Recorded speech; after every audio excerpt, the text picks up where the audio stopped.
আলাইকুম, আমি সৈয়দ তামিম ইকবাল আপনাদের সাথে আছি আমার পোস্টারটি প্রেজেন্টেশন করার জন্য। আমার পোস্টারের বিষয়টি হলো বিখ্যাত আলবার্ট আইনস্টাইনের সমীকরণ বা সূত্র, যেটাই বলি। তো আমার এখানে দেওয়া আছে ইকুয়াল এমসি স্কয়ার। আজকে আমি আপনাদেরকে এটাই বর্ণনা করে বুঝাবো।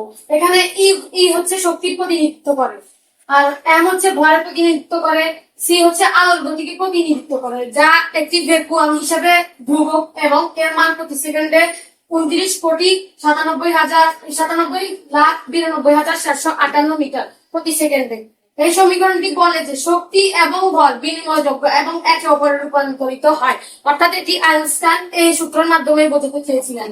এবং এটি পরামর্শ দেয় যে অল্প পরিমাণের ভরকে প্রচুর পরিমাণের শক্তিতে রূপান্তর ঘটায় এবং এর বিপরীতেও রূপান্তর ঘটে থাকে। এই ছিল আমার পোস্টার প্রেজেন্টেশন। এটুকুই। খোদা হাফেজ।